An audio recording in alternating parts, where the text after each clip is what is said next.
Morning students, हमने ये आयताकार कुंडली समान चुंबकीय क्षेत्र में आयताकार धारावाही लूप के कारण चुंबकीय क्षेत्र के कारण जो बल लग रहा था और जो बल आघूर्ण उत्पन्न होता है उसके बारे में अपन अध्ययन कर रहे थे।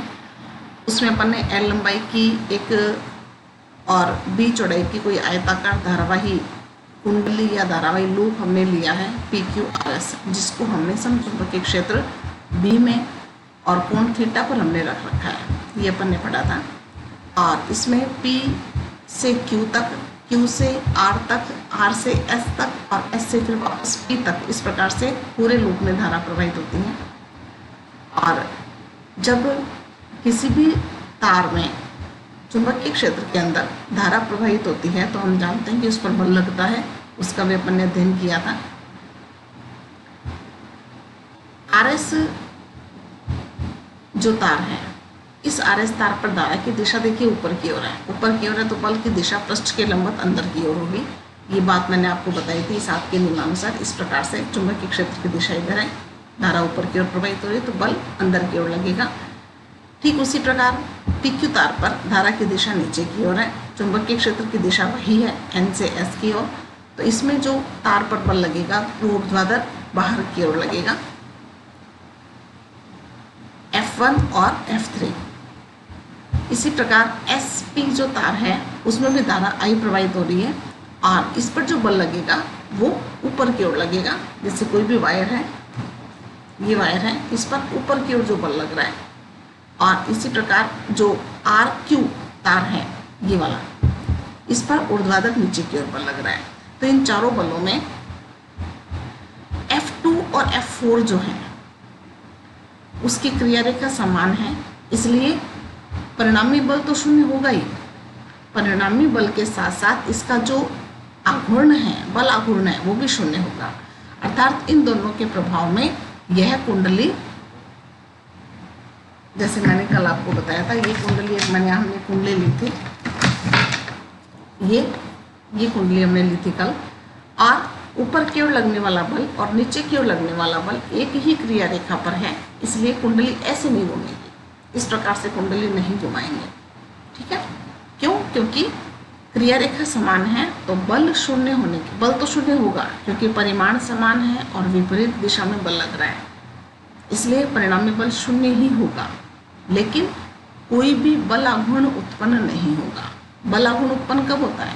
जब, जैसा कि मैंने देखी यहाँ भी आपको समझाया था ये कि ये जो बल लग रहा है ये क्रिया रेखा समान है, इसलिए परिणामी बल शून्य होने के साथ साथ बल आघूर्ण भी शून्य होगा, टॉ का मान भी शून्य होगा।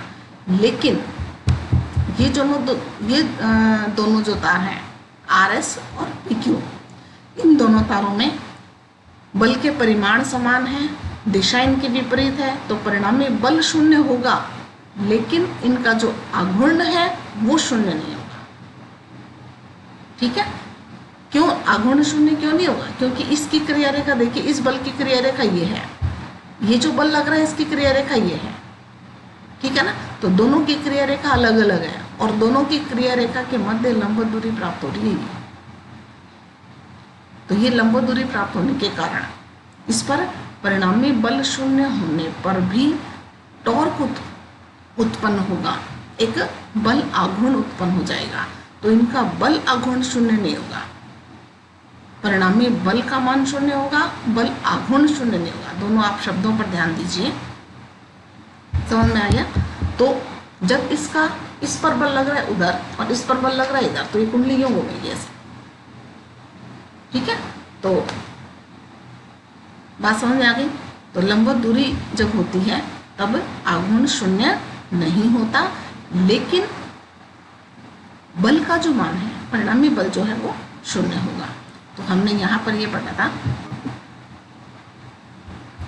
हम इस लूप को चार धारावाही चालकों PQ, QR, RS और SP में विभाजित कर सकते हैं। यदि इन पर चुंबकीय बल क्रमशः F1, F2, F3, F4 ये लगी रहे चारों प्रभावी हो तो F2 बराबर IB cross small b cross capital B, ये B चौड़ाई है उसकी और ये चुंबकीय क्षेत्र है। इसकी दिशा ऊपर की ओर है और इसकी दिशा नीचे की ओर है, परिमाण समान है, विपरीत दिशा है, इसलिए परिणामी बल क्या होगा, इसका शून्य होगा। हमने यहाँ पर ये देखा था, इसको अपन सदिश रूप में भी व्यक्त कर सकते हैं, जैसे कि मैंने आपको कल बताया ना, यहाँ थोड़ा सा एक मिस्टेक था, यहाँ पर अपन इसको सदिश रूप में भी व्यक्त कर सकते हैं। किस प्रकार से, जैसे अपन ने इसको किया L क्रॉस B लिया ना, यहाँ इस पर भी सदिश लगा रखा है, इस पर भी सदिश लगा रखा है, वैसे अपन इस L और B को भी सदिश रूप में व्यक्त कर सकते हैं। ठीक है, यहाँ सदिश लगा रखा है ना, इसलिए तो इस पर L सदिश क्रॉस B सदिश और इसकी डायरेक्शन क्या दे रखी है, पृष्ठ के लंबवत अंदर की ओर। इसी प्रकार यहाँ L क्रॉस B डायरेक्शन क्या दे रखी है, पृष्ठ के लंबवत बाहर की ओर। तो ये F1 और ये F3, तो दोनों के परिमाण समान है, दोनों की दिशा विपरीत है, इसलिए दोनों का परिणामी बल तो शून्य होगा, लेकिन आघूर्ण शून्य नहीं होगा। बात समझ में आ गई। तो यहाँ तक हमने पढ़ लिया था समीकरण 1 व 2 से परिणामी चुंबकीय बल। अब जब F2 और F4 का टोटल मान 0 है और F1 और F3 का सदिश बीजीय योग जो है, परिमाण दोनों का समान है, लेकिन दिशा विपरीत होने के कारण इनका बीजीय योग क्या होगा, शून्य हो जाएगा। तो परिणामी चुंबकीय बल क्या होगा, F बराबर F1 plus F2 plus F3 plus F4। ये परिणामी बल है, चारों बलों का योग, लेकिन सदिश लगा रखा ऊपर, तो इसका मान क्या हो जाएगा, शून्य हो जाएगा, दिशा विपरीत होने के कारण। ये बात समझ में आ गई। यहाँ कल मैंने आपको कहा था, ये मैं कल आघूर्ण की बात कर रही थी, आघूर्ण शून्य नहीं होगा। बल तो अपन जानते हैं कि विपरीत दिशा में होता है बल और परिमाण समान होता है, तो बल का मान शून्य होगा। और इन दोनों के कारण आघूर्ण उत्पन्न नहीं होगा, क्योंकि इनकी क्रिया रेखा समान है। इन दोनों के कारण आघूर्ण उत्पन्न होगा, क्योंकि इनकी क्रिया रेखा समान नहीं है। थोड़ा सा यहाँ आप ध्यान दे लेना। यहाँ बल F1 व F3, देखो आगे लिख भी रखा है कि F1 व F3 संरेखीय नहीं है। संरेखीय नहीं है मतलब एक ही रेखा पर स्थित नहीं है, अतः एक बल आघूर्ण प्रभावी हो जाता है जो लूप को घुमाने का प्रयास करता है। इस बल आघूर्ण के कारण लूप जो है वो एक अक्ष के सापेक्ष अक्ष के परितः घूमेगा। बल आघूर्ण का सूत्र अपन जानते हैं, बल आघूर्ण बराबर क्या होता है, बल गुणा बलों के मध्य लंबवत दूरी। ये अपन ने कुंडली पढ़ी थी, ये वही है, हमने जो कुंडली देखी थी उसका एक भाग ले रखा है, ये B। ठीक है, ये ऊपर की ओर लग रहा है F1, ये नीचे की ओर लग रहा है F2। ये हमने कुंडली ली थी, इस कुंडली की बात कर रहे हैं। ये B है, ये इधर लग रहा है इस पर बल, और इस पर बल इधर लग रहा है ऐसे। ठीक है ना, इस पर बल अंदर की ओर लग रहा है, इस पर बल बाहर की ओर लग रहा है। बात समझ में आ गई। तो ये कुंडली ये होगी, तो यहाँ पर इन दोनों के मध्य जो लंबवत दूरी होगी वो ये होगी। अब देखिए यहाँ ये कोण थीटा है, ये वाला कोण थीटा है, तो ये लंब हो जाएगा, ये कर्ण है ही। ठीक है, यहाँ से इस पर लंब डाल दिया। हमें लंबवत दूरी निकालनी, बल तो अपन जानते हैं। देखिए बल का परिमाण तो ये है, ये परिमाण है ILB। ठीक है, लेकिन हमें लंबवत दूरी भी चाहिए, परिमाण के साथ साथ हमें लंबवत दूरी भी चाहिए। तो इसलिए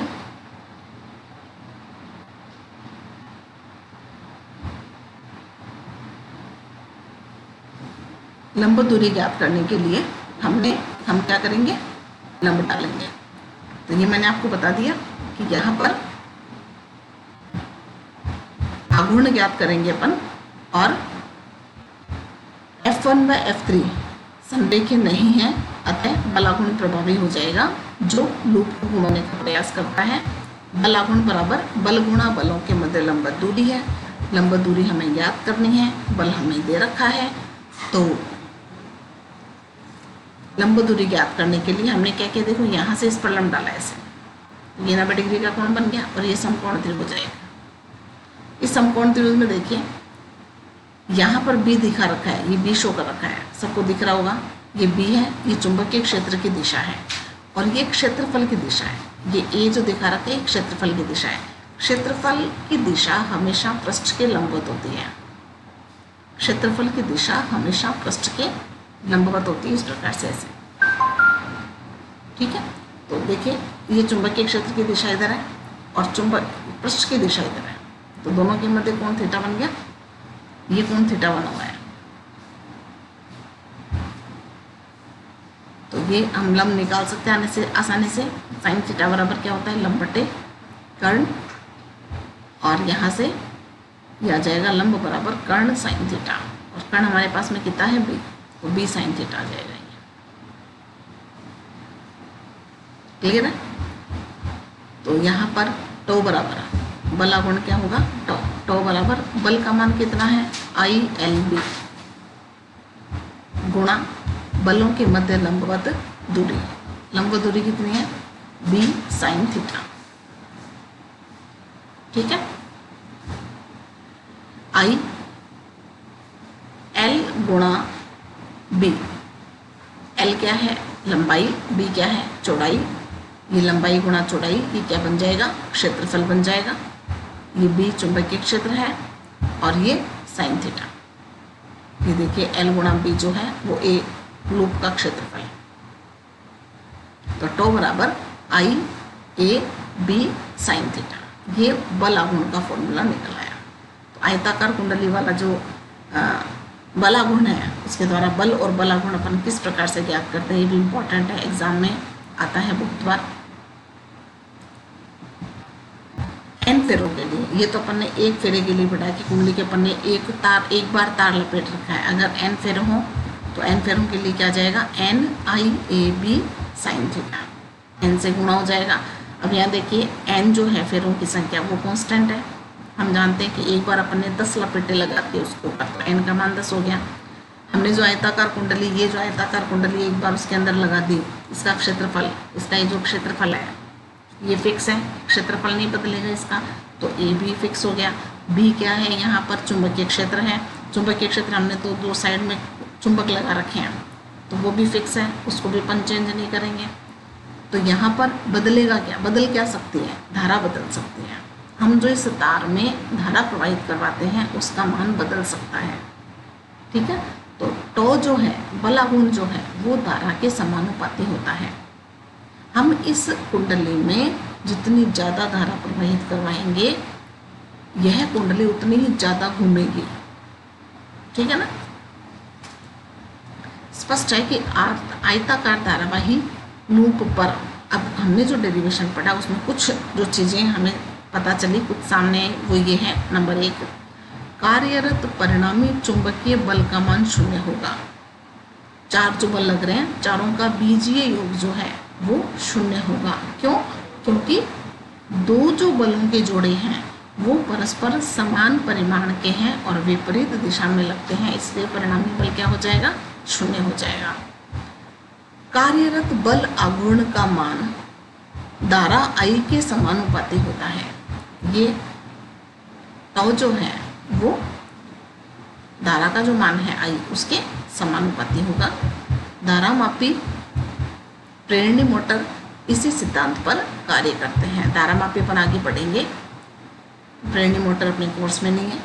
तो धारामापी जो है वो हम इसके अगला वाला टॉपिक है जो अपने लैब में भी रखा हुआ है, गैल्वेनोमीटर जिसको अपन कहते हैं।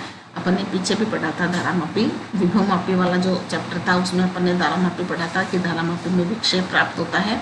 तो वो विक्षेप किस प्रकार से प्राप्त होगा उसके बारे में अपन अध्ययन करेंगे अभी, कि इसकी बनावट कैसी होती है, इसके अंदर क्या अपन लगाते हैं और किस प्रकार से जो आघूर्ण है, जो कुंडली है अंदर जो लगी है वो घूमेगी, तो घूमने पर किस प्रकार से वह धारा पर निर्भर करती है उसके बारे में अपन पढ़ेंगे भी।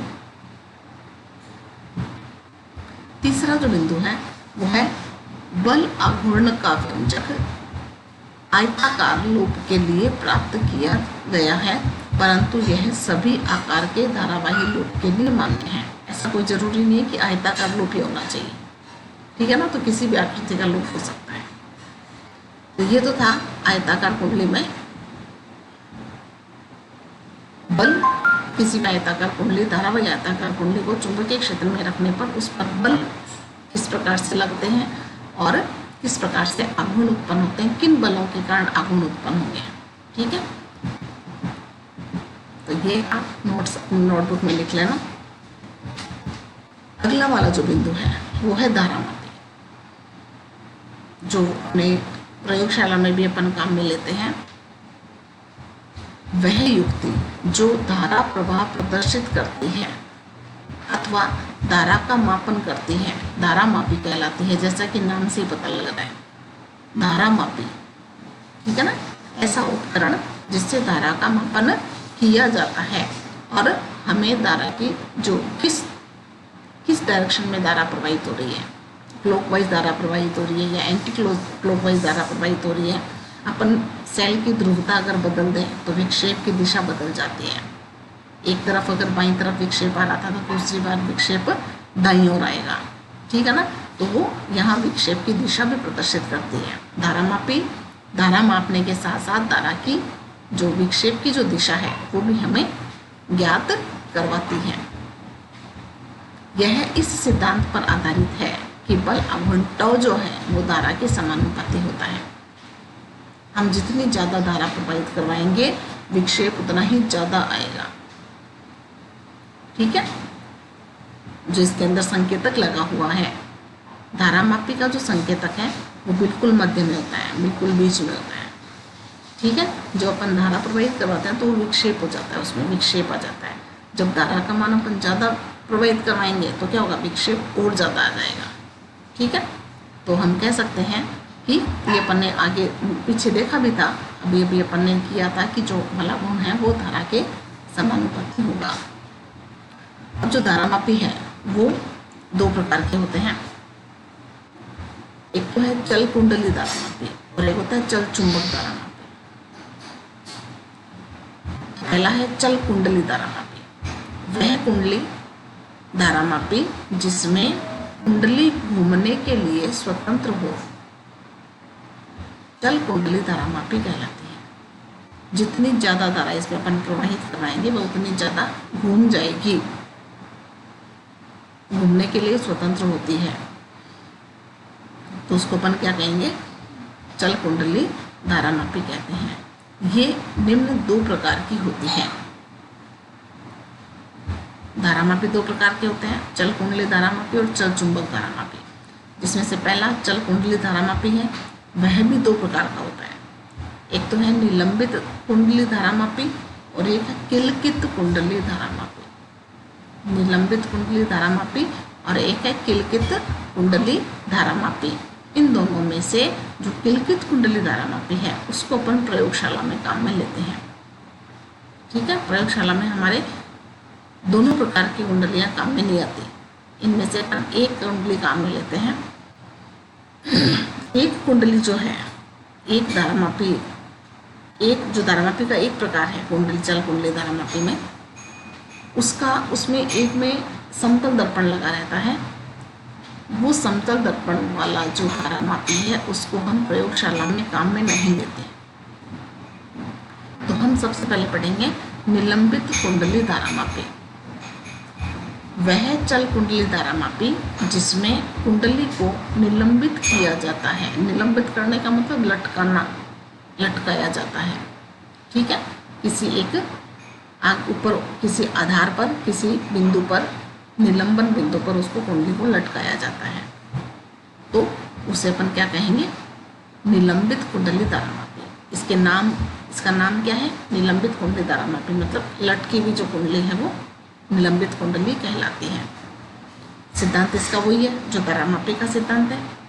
यह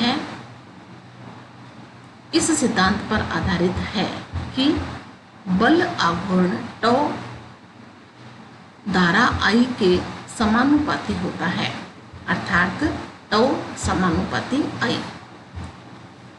बनावट और इसकी क्रियाविधि। सबसे पहले अपन बनावट पढ़ेंगे। ये देखिए, हमने यहाँ दो चुंबक लगा रखे हैं और ये जो चुंबक का जो आकार है वो अवतल के आकार का है। इस प्रकार सीधा हमने चुंबक नहीं लिया, इस प्रकार से अवतल के आकार का हमने चुंबक ले रखा है। अवतल के आकार का हमने चुंबक क्यों ले रखा है? क्योंकि यहाँ पर अपन त्रिज्य क्षेत्र प्राप्त करते हैं। इसका अपन पढ़ेंगे, इसका भी जिक्र अपने यहाँ किया है। वो त्रिज्य क्षेत्र भी क्यों लेंगे? उसने अधिकतम आघूर्ण उत्पन्न करने के लिए।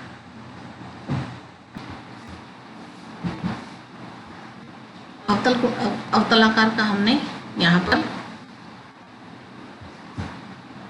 चुंबक ले रखा है त्रिज्य क्षेत्र प्राप्त करने के लिए, और ये हमने दर्पण लगा रखा है। समतल दर्पण है, सीधा समतल दर्पण है। ये हमने एक पतला तार लगा रखा है, और ये तार किसका है? फास्फर ब्रांच, फास्फर ब्रांच का ये तार लगा रहता है। ठीक है, ये यहाँ पर मरोड़ी शीर्ष, ये यहाँ पर एक पेच लगा रखा है, एक पेच लगा रखा है जिस पर हमने इस तार को लटका रखा है। ठीक है ना, और इसका संपर्क हमने T1 से कर रखा है बाहरी परिपथ में जोड़ने के लिए। यहाँ से अपन बाहरी परिपथ में जोड़ते हैं। ठीक है, एक यहाँ पर देखिए नीचे T2 है, यहाँ से अपन बाहरी परिपथ में इसको जोड़ा जाता है, बाहरी परिपथ में जोड़ते हैं इसको। यहाँ पर ये आयताकार कुंडली है, ये आयताकार कुंडली है। इस आयताकार कुंडली के अंदर एक नरम लोहे की क्रोड लगा रखी है, नरम लोहे की क्रोड। और इसके यहाँ पर इसको हमने तार को लटकाई रखा है, और यहाँ पर एक समतल दर्पण लगा रखा है। समतल दर्पण क्यों लगा रखा है? वो इसलिए लगा रखा है कि हम ये जो कुंडली है ये कितनी घूमे उसका विक्षेप प्राप्त करने के लिए इस समतल दर्पण को लगा रखा है। ठीक है, और नीचे यहाँ पर एक अन्य स्प्रिंग लगी हुई है, जिससे कोई भी आयताकार कुंडली अगर घूमेगी तो इसमें भी ट्विस्ट उत्पन्न होगा। ये तो जो स्प्रिंग है वो भी साथ में इसके घूमती है, मतलब इस घुमा सकती है इसको। ठीक है ना, और इसका संपर्क सीधा किससे किया हुआ है? T2 से किया हुआ है। तो T1 और T2 तो बाहरी परिपथ में जोड़ने के लिए लगा रखे हैं। दो चुंबक हमने लगा रखे हैं N और S। दोनों के आकार कैसे हैं? अवतलाकार का लगा रखा है। अवतलाकार का क्यों लेते हैं अपन? क्योंकि त्रिज्य क्षेत्र प्राप्त करने के लिए। और त्रिज्य क्षेत्र से होता क्या है? त्रिज्य क्षेत्र से जो बल आघूर्ण का मान है वो अधिकतम प्राप्त होता है, टो का मान अधिकतम प्राप्त कर सकते हैं। और ये हमने तार लगाई रखा है फास्फर ब्रांच का, इसमें कोई भी ट्विस्ट नहीं होता, सीधा तार होता है ये। और ट्विस्ट कब उत्पन्न होगा? जब इस कुंडली में, इस पर देखिए यहाँ अपन तार लपेटते हैं, जब इनमें धारा प्रवाहित की जाती है। ये हमने जो आयताकार कुंडली पढ़ी थी वही है ये आयताकार कुंडली। हमने जो पढ़ा था उसमें हमने लास्ट में ये देखा था कि टॉ जो है वो आई के समानुपाती होता है, उसी सिद्धांत पर आधारित है। इसलिए हमने पहले सिद्धांत पढ़ा जिससे आगे उसका उपकरण हम उसको समझ सकें। तो ये जो आयताकार कुंडली है इस पर हमने तार लपेट रखे हैं और उसमें धारा प्रवाहित की जाती है। जब इसमें धारा प्रवाहित करवाएंगे तो क्या होगा? देखो धारा अपन नीचे की ओर आ रही है, धारा इधर धारा आ रही है, ये इधर और ये इधर, ऐसे धारा प्रवाहित करवा रहे हैं। तो वही 4 बल लगेंगे। 4 बल में से ऊपर वाला जो लगने वाला बल है और नीचे जो लगने वाला बल है उसके कारण जो उत्पन्न बल आघूर्ण है वो 0 हुआ। लेकिन इस तार पर जो बल लगेगा और इस तार पर जो बल लगेगा, इन दोनों तारों पर जो बल लग रहे हैं उनके कारण एक बल आघूर्ण उत्पन्न होता है। क्यों?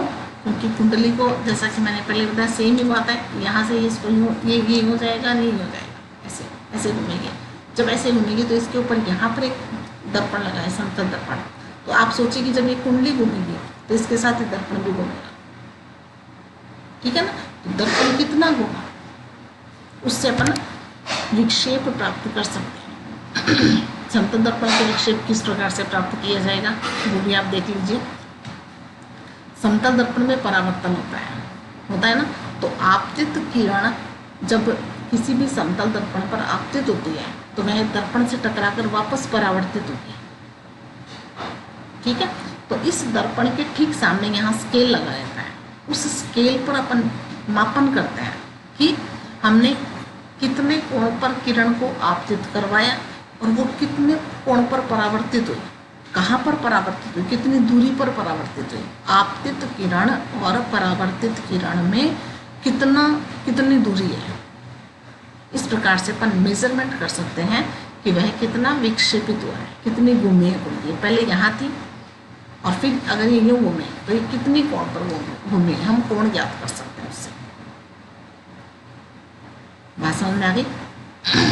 तो यहाँ हमने क्या क्या जो लगा रखे हैं वो सारे बात आपके समझ में आ गई होगी। चुंबक लगा रखा है, ये आयताकार कुंडली है, इसके अंदर हमने लोहे की क्रोड लगा रखी है, यहाँ स्प्रिंग लगा रखा है जिसको घुमाने में मदद करता है, और ये समतल दर्पण है, और नीचे यहाँ पर ये T1 और T2 दोनों जो तार हैं वो बाहरी संपर्क में लगाने के लिए हमने लगा रखे हैं। ठीक है। निलंबित कुंडली धारामापी में आयताकार कुंडली फ्रेम पर विद्युत रुद्ध तांबे का तार लपेट कर कुंडली बनाई जाती है। विद्युत रुद्ध तांबे का तार क्या है? तांबे के तार पर आपको पता है पीछे बाहर जो है वो कुचालक तार की या तो परत चढ़ी रहती है। हमने लेबोरेटरी में देखा था, हमने प्रयोगशाला में देखा था कि धागा लपेटा हुआ रहता है। आपने लैब में देखा होगा जो वायर कनेक्शन के जो वायर हैं उनके ऊपर धागा लपेटा हुआ रहता है। ठीक है ना। विद्युत रुद्ध, अगर हम जैसे मान लो ये तार है, ये तार है, इसके ऊपर देखो ये कवर चढ़ा हुआ है, इसके अंदर वायर है और इसके ऊपर यहाँ पर, अब इसको अगर मैंने देख मान लो ये इसके ऊपर मैं इसको लपेट रही हूँ। ठीक है, देखिए ये लपेट रही हूँ, ये मैंने लपेटा। ठीक है ना। अब इनको लपेटने में देखिए कि ये दिख रहा है सबको, ये अपने कुंडली बना ली। इसमें अगर ये वाइट वाला इसके ऊपर परत नहीं चढ़ी हुई रहे तो क्या होगा? धारा क्या, मैंने चार राउंड लगाए हैं, दिख रहा है सबको 4 राउंड। ठीक है ना। अगर यहाँ पर इनके ऊपर ये वाइट परत नहीं लगी हुई रहेगी तो क्या होगा? धारा 4 बार घूमेगी या एक बार ही घूमेगी? चारों में टच है, चारों एक दूसरे पे टच किए हुए हैं, तो ये एक ही मोटा तार माना जाएगा और पूरे तार में एक बार राउंड में धारा प्रवाहित हो जाएगी। जबकि अगर ये कवर किया हुआ है तार, तो अंदर जिसमें धारा प्रवाहित हो रही है वो तार दूसरे तार के संपर्क में नहीं आता, इसलिए धारा जो है वो 4 राउंड लगाएगी, अलग अलग तारों में अलग अलग धारा प्रवाहित होगी। तो सीधी सरल भाषा में मैंने आपको बता दिया कि अगर इनके ऊपर ये वाइट परत नहीं लगी हुई है, सिंपल तार जिसमें डायरेक्ट धारा प्रवाहित हो रही है, ठीक है ना, बाहर से कोई भी कवर नहीं लगा हुआ, और उसको अगर हमने इस प्रकार से लगाया तो क्या होगा कि वो जो धारा प्रवाहित होगी वो एक ही राउंड में पूरे मोटे तार में से एक बार में धारा प्रवाहित हो जाएगी। तो इसलिए जो हमने लपेटे लगाए हैं वो जितने 10 राउंड लगा रखे हैं तो धारा 10 बार घूमनी चाहिए। ठीक है। इसलिए विद्युत रुद्ध तांबे का तार होना चाहिए जिसमें नरम लोहे का बेलनाकार क्रोड रखा रहता है। ये मैंने आपको दिखाया था, ये देखिए, ये बेलनाकार जो है ग्राउंड ऐसे बेलनाकार है, ये पूरा बेलनाकार लोहे का क्रोड है।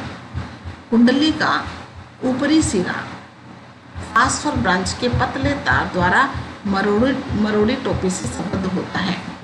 ये देखिए कुंडली का ऊपरी सिरा, ठीक है ना, फास्फर ब्रांच के तंतु से मरोड़ी शीर्ष, ये मरोड़ी टोपी है, इसके द्वारा लटका हुआ रहता है, यहाँ लगाया हुआ रहता है, तथा इसका संबंध टर्मिनल T1 से होता है। इसका संबंध, ये जो मरोड़ी टोपी है इसका संबंध टर्मिनल T1 से होता है। ये ऊपर वाला समझ में आ गया, ये मरोड़ी टोपी है, यहाँ से फास्फर ब्रांच का तार लगा रखा है और ये कुंडली का ऊपरी सिरा हमने इस पर लगा रखा है। कुंडली का निचला सिरा स्प्रिंग द्वारा टर्मिनल T2 से संबद्ध होता है। देखिए नीचे वाला सिरा स्प्रिंग के द्वारा टर्मिनल T2 से संपर्क में होता है। कुंडली का अवतल आकार के चुंबकीय ध्रुव खंडों के मध्य रखा जाता है। कुंडली को कहाँ रखा जाता है?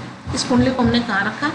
2 चुंबकों के मध्य। कौन से आकार के? अवतल आकार के। इस प्रकार के आकार के जो 2 कुंडली हैं, दो चुंबक हैं, उनके मध्य हमने कुंडली को रखा है। तथा कुंडली के ऊपरी भाग में एक समतल दर्पण लगाया गया है। ये समतल दर्पण ऊपर लगाना है, ठीक है। जब कुंडली में धारा प्रवाहित की जाती है तो विक्षेपक बल आघूर्ण प्रभावी हो जाता है, जो कुंडली को घुमाने का प्रयास करता है। कुंडली में जब धारा प्रवाहित करवाएंगे तो बल लगेगा, उस पर बल लगेगा तो क्या होगा, एक बल आघूर्ण उत्पन्न होगा। बल आघूर्ण उत्पन्न होगा तो क्या होगा, बल वो कुंडली घूमेगी। अब जब कुंडली घूमेगी जो बल आघूर्ण हमने पढ़ा था वो क्या पढ़ा था, NIA/B sin थीटा। ये अपन ने पीछे पढ़ा था, हमने फॉर्मूला निकाला था। ये देखो टाउ बराबर NIA/B sin थीटा, ठीक है। बल आघूर्ण का मान अधिकतम प्राप्त करने के लिए यहाँ देखिए त्रिज्यक क्षेत्र, बल आघूर्ण का मान सबसे ज्यादा प्राप्त हो इसके लिए त्रिज्यक क्षेत्र प्रयुक्त किया जाता है। और त्रिज्यक क्षेत्र किससे उत्पन्न होता है, अवतल आकार के चुंबकों से, ठीक है ना। एक देखिए त्रिज्यक क्षेत्र, मैं अभी दिखाऊंगी आपको डायग्राम किस प्रकार से कुंडली घूमती है और ये त्रिज्यक क्षेत्र से क्या होता है। धारामापी में अवतल आकार के चुंबकीय भूखंड लेकर तथा नरम लोहे को बेलनाकार क्रोड प्रयुक्त करके अधिकतम विक्षेपक बलाघूर्ण प्राप्त किया जाता है। इस व्यवस्था को हम त्रिज्यक क्षेत्र कहते हैं। ये देखिए डायग्राम, ये चुंबक है, ठीक है। अगर ये चुंबक सीधा होता, इस प्रकार से समतल होता, तो क्षेत्र रेखाएं जो निकलती वो समांतर निकलती। क्षेत्र रेखाएं कैसे होती, समांतर होती, चुंबक से सीधी रेखाएं निकलती, ठीक है ना। तो ये केंद्र पर केंद्रित नहीं होती, ठीक है। देखिए यहाँ पर ये क्षेत्र रेखा जा रही है, ये क्षेत्र रेखा जा रही है, ये क्षेत्र रेखा जा रही है। अगर ये लोहे की क्रोड इसके अंदर नहीं होती तो ये एक बिंदु पर केंद्रित होते ना यहाँ पर, इसलिए इसको त्रिज्यक क्षेत्र कहते हैं, ठीक है। तो यहाँ पर हम नहीं चाहते कि क्षेत्र रेखाएं सीधी निकले, हम चाहते हैं एक त्रिज्या के रूप में निकले, ठीक है। तो ये क्रोड है जो लोहे की, हमने नरम लोहे की क्रोड ले रखी है, और ये आयताकार कुंडली का ऊपर वाला सिरा, ये वाला सिरा दिखा रखा है, जो स्क्रीन पर दिखा रखा है वो ये वाली लाइन दिखा रखी है, ठीक है ना। देखिए धारा यहाँ से आ रही है, ऊपर से यूँ ये आ रही है, धारा इधर से गई यूँ और यहाँ से वापस अंदर की ओर आ गई, यहाँ से वापस अंदर की ओर आ गई, ठीक है। दोबारा देखिए, ये कुंडली इस प्रकार से शो कर रखी है, इस प्रकार से दिखा रखी है कि ऐसे घूम रही है। यहाँ से धारा आएगी, ठीक है। तो आपको लग रहा है कि पृष्ठ के अंदर से आ रही है, पृष्ठ के अंदर से आएगी तो क्या होगा, यहाँ पर ये बाहर की ओर, पृष्ठ के लंबवत बाहर की ओर, फिर ये यूँ घूमेगी। ये देखिए, ये पृष्ठ के लंबवत यहाँ से अंदर से आ रही है, बाहर की ओर, ये इस प्रकार से, और फिर इस तार में से प्रवाहित होगी। ये बी है, ये बी है, ये तो एल है और ये बी है, ठीक है। ये बी है चौड़ाई, कुंडली की चौड़ाई यही है।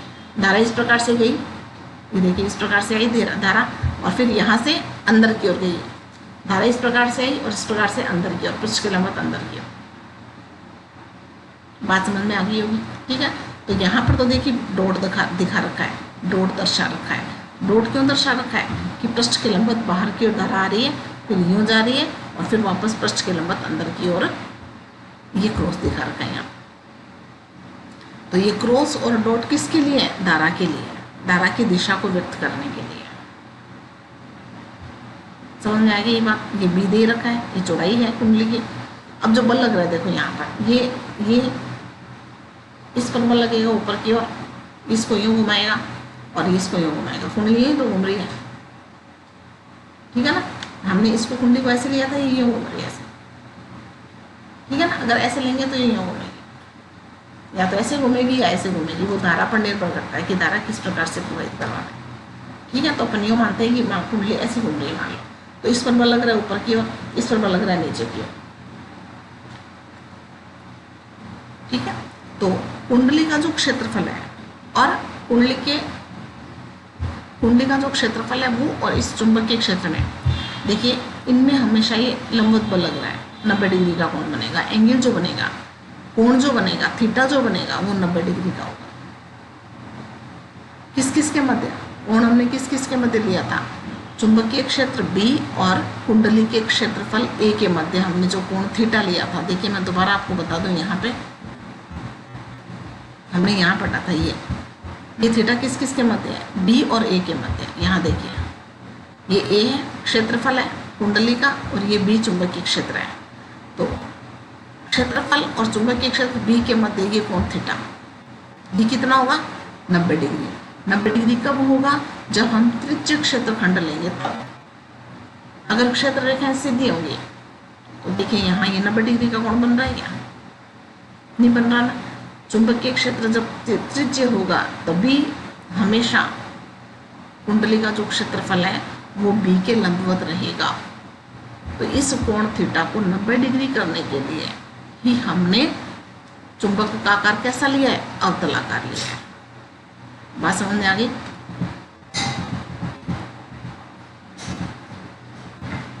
तो ये चित्र क्लियर हो गया। इस स्थिति में थीटा बराबर 90 डिग्री है, तो साइन 90 का मान कितना होता है? 1। तो D बराबर NIAB मैक्सिमम, अधिकतम मान आएगा। ठीक है, ये वाला जो सूत्र है, ये वाला जो सूत्र है वो अधिकतम होगा विक्षेपण जो है। उपर्युक्त बल आघूर्ण के प्रभाव में कुंडली में विक्षेप आता है, जिससे कुंडली में ऐंठन, ट्विस्ट, जैसे अपन किसी भी तार को, जैसे ये तार है, इस तार को मैं नीचे से मान लो घुमाऊंगी तो क्या होगा? मुड़ जाएगा। देखो ट्विस्ट उत्पन्न हो जाएगा। और जैसे मैं नीचे से छोड़ूंगी तो क्या होगा? ये वापस घूमेगी। ठीक है ना?